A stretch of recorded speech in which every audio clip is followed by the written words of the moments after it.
You're sitting across from Warren Buffett at a dinner table, and he's about to share the investment secrets that transformed him from a struggling young man in Omaha into one of the world's wealthiest individuals.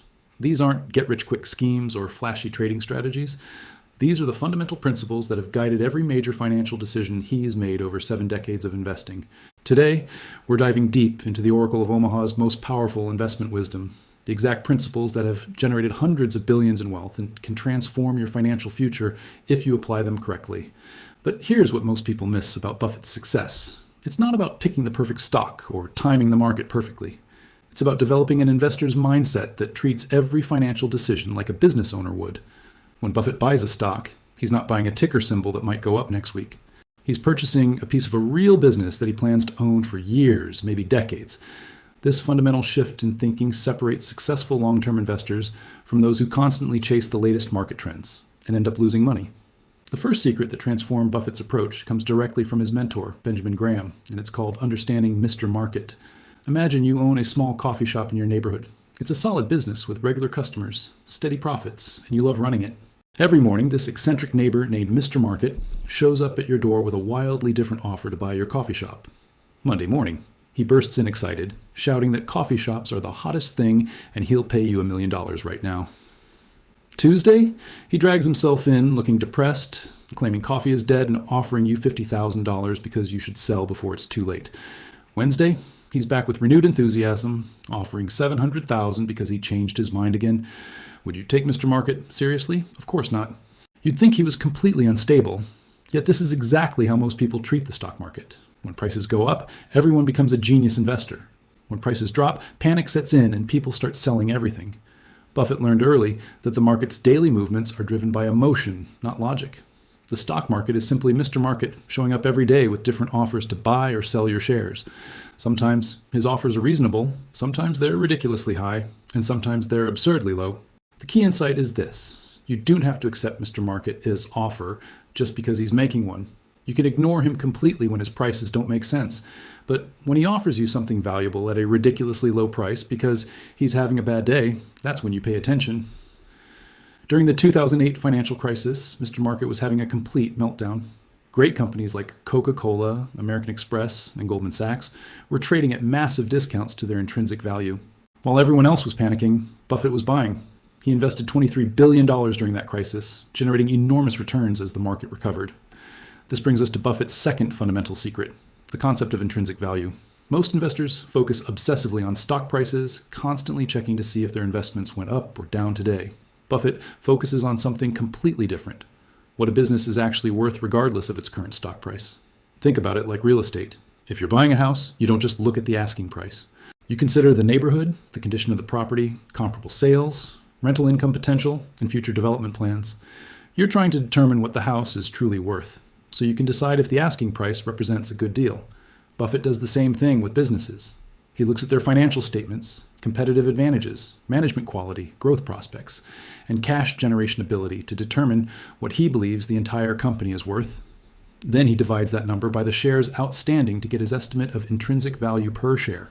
Only when the stock price is significantly below his calculated intrinsic value does he consider buying.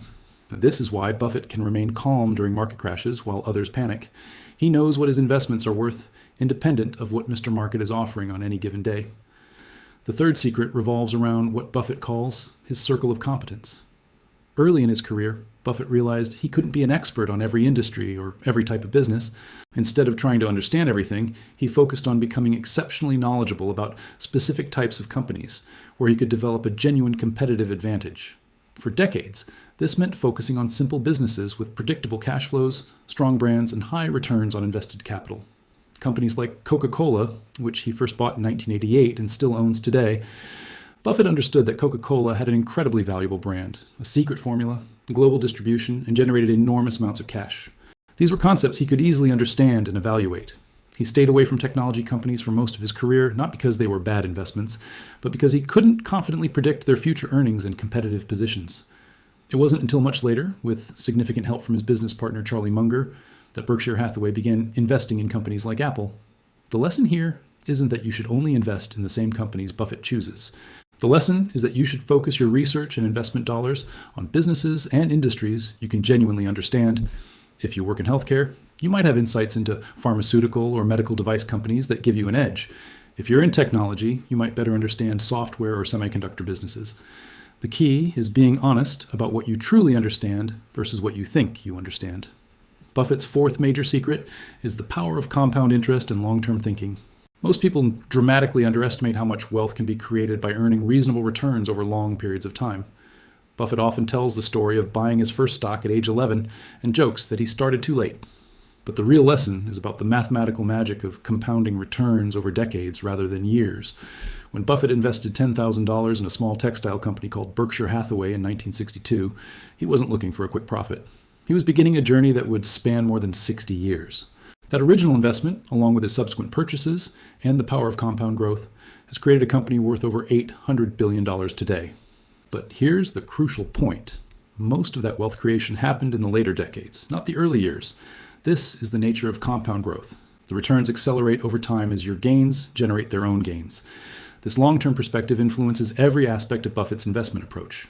When he evaluates a potential investment, he's not asking whether the stock will go up next quarter or even next year. He's asking whether this business will be more valuable in 10 or 20 years than it is today. This long-term focus allows him to ignore short-term market volatility and focus on the underlying business fundamentals that drive wealth creation over time. The fifth secret that sets Buffett apart is his approach to risk management, particularly his famous concept of margin of safety.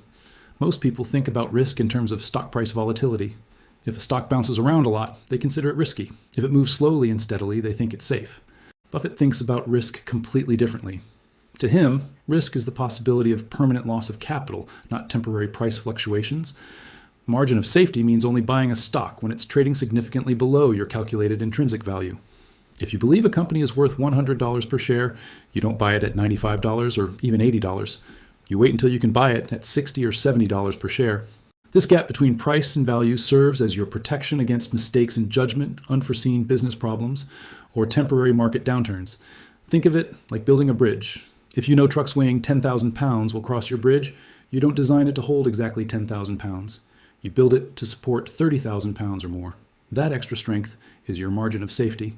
Similarly, when investing, you want a cushion between what you pay and what you believe the investment is worth. This cushion protects you when things don't go exactly as planned, and in investing, things rarely go exactly as planned. Before moving forward, if this video made you stop and think, then the conversation doesn't end here. Leave a comment below and tell me what topic you want us to go deeper into next. This channel exists to break down what most people are never told, and your questions shape what comes next. If you want to understand these shifts before they become obvious to everyone else, make sure you subscribe, like this video, and turn on notifications. Because what's coming won't be explained on the evening news, but it will be explained here. Buffett's sixth fundamental principle is the importance of management quality and corporate governance. Great businesses can be destroyed by poor management, while mediocre businesses can be transformed by exceptional leadership. Buffett looks for managers who think like owners, not just employees.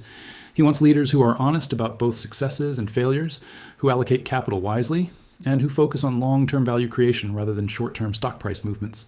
One way Buffett evaluates management is by studying how they communicate with shareholders through annual letters and investor presentations. Do they take responsibility for mistakes? Do they explain their strategy clearly? Do they make realistic promises rather than overly optimistic projections? Do their actions align with their stated priorities? These qualitative factors are just as important as financial metrics when making investment decisions. The seventh secret involves Buffett's approach to diversification, which differs significantly from conventional wisdom. Most financial advisors recommend broad diversification across many stocks, bonds, and asset classes to reduce risk. Buffett believes in focused diversification, owning a smaller number of exceptional businesses that he understands extremely well. His reasoning is that diversification serves as protection against ignorance, but if you truly understand what you own, concentration can actually reduce risk while increasing returns. This doesn't mean putting all your money in one stock, which would be speculation rather than investing. It means being selective and only investing in opportunities where you have high confidence and significant margin of safety. Buffett often says he'd rather own wonderful businesses at fair prices than fair businesses at wonderful prices. Quality matters more than price alone. The eighth principle that has guided Buffett throughout his career is emotional discipline and temperament. Successful investing requires the ability to remain rational when others are being emotional, to be greedy when others are fearful, and fearful when others are greedy. This is much easier said than done because it requires acting contrary to natural human instincts and social pressure. During bull markets, when everyone is making money and stock prices keep rising, the natural tendency is to assume the good times will continue forever and to become increasingly aggressive with investments. During bear markets, when prices are falling and pessimism dominates headlines, the natural reaction is to sell everything and seek safety. Buffett does the opposite. He becomes more cautious when others are euphoric and more aggressive when others are desperate. This contrarian approach requires enormous emotional discipline because it means being comfortable looking foolish in the short term. When Buffett was buying stocks during the 2008 financial crisis, many people thought he was making a mistake. The economy was collapsing, banks were failing, and it seemed like the world was ending. But Buffett recognized that fear had driven prices well below intrinsic values, creating exceptional opportunities for patient investors. The ninth secret is Buffett's focus on economic moats and competitive advantages. Not all businesses are created equal. Some operate in highly competitive industries where profits are constantly under pressure from new entrants and price competition. Others have built-in advantages that protect their profitability and allow them to grow wealth over time. Buffett looks for companies with wide economic moats, sustainable competitive advantages that protect their market position and pricing power. These moats can take various forms. Brand loyalty, like Coca-Cola or Apple enjoys, where customers will pay premium prices and resist switching to competitors. Network effects, where the product becomes more valuable as more people use it, like credit card companies or social media platforms. Cost advantages from scale, superior technology, or geographic location. Regulatory barriers that limit competition. High switching costs that make it expensive or difficult for customers to change suppliers. The key is finding businesses whose competitive advantages are not only strong today but likely to remain strong or even strengthen over time. Technology companies can have powerful moats, but they can also disappear quickly if new innovations make their products obsolete. This is why Buffett was initially hesitant to invest in tech companies despite their growth potential. Buffett's 10th principle involves his approach to valuation and the difference between price and value. Price is what you pay, value is what you get. In efficient markets, prices would always equal fair value, but markets are driven by human emotions and are therefore frequently inefficient. This creates opportunities for investors who can independently assess value and act when significant discrepancies arise. Buffett uses various methods to estimate intrinsic value, but his preferred approach focuses on a company's ability to generate cash flow over time. He asks, how much cash will this business generate for its owners over the next 10 or 20 years? And what is that stream of cash worth today after adjusting for the time value of money? This discounted cash flow analysis provides an objective framework for comparing different investment opportunities and determining appropriate purchase prices. However, valuation is as much art as science. Future cash flows depend on countless variables, including economic conditions, competitive dynamics, technological changes, and management decisions. This is why Buffett emphasizes buying only when there is a significant margin of safety and focusing on businesses whose futures are relatively predictable. The 11th secret that has served Buffett well is his commitment to continuous learning and intellectual curiosity.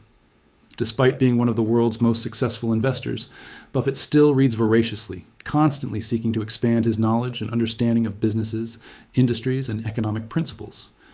He estimates that he spends 80% of his working hours reading and thinking rather than actively managing investments. This commitment to learning has allowed Buffett to adapt his investment approach over time while maintaining his core principles. Early in his career, influenced by Benjamin Graham, he focused primarily on buying cheap stocks regardless of business quality. Later influenced by Charlie Munger and Philip Fisher, he shifted toward buying great businesses at reasonable prices. Most recently, he's been willing to pay higher prices for exceptional companies with strong growth prospects, like his massive investment in Apple. The key lesson is that successful investing requires intellectual humility and willingness to change your mind when presented with new information. Markets evolve, business models change, and investment opportunities shift over time. Investors who remain flexible while maintaining their core principles are best positioned for long-term success. Buffett's 12th and perhaps most important principle is the power of patience and delayed gratification. In a world of instant communication, high-frequency trading, and constant market noise, the ability to think and act for the long term has become increasingly valuable. Buffett's greatest wealth creation has come from holding exceptional businesses for decades, not from clever trading or market timing. This patience extends beyond just holding investments for long periods. It also means waiting for the right opportunities, rather than feeling compelled to always be doing something. Buffett often goes years without making major investments, preferring to wait for exceptional opportunities rather than settling for mediocre ones. He compares investing to baseball, where there are no called strikes. You can wait forever for the perfect pitch, and when it comes, you swing hard. The final secret that ties everything together is Buffett's understanding that successful investing is fundamentally about human behavior and psychology, not just numbers and financial analysis. Markets are driven by fear and greed, hope and despair, confidence and uncertainty. Understanding these emotional cycles and learning to act rationally when others are being irrational is the ultimate competitive advantage. This means developing the ability to remain calm during market turbulence, to think independently rather than following the crowd, and to maintain long-term perspective when short-term events dominate headlines. It means being comfortable with uncertainty and focusing on what you can control rather than worrying about what you cannot. These principles have guided Warren Buffett through multiple economic cycles, market crashes, and periods of uncertainty over more than 7 decades. They're not complicated or sexy, but they're incredibly powerful when applied consistently over time. The key is understanding that successful investing is a marathon, not a sprint, and that the most important battles are fought against your own emotions and natural tendencies, rather than against other investors in the market.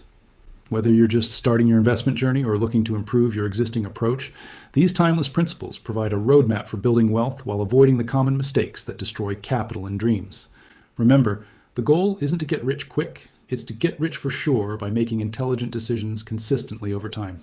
That's the Warren Buffett way, and it's a path that anyone can follow with discipline, patience, and dedication to continuous learning. This is just one piece of the bigger picture. Subscribe if you want to understand the full context and how to better protect yourself in uncertain times. And the video on screen takes this story one step further.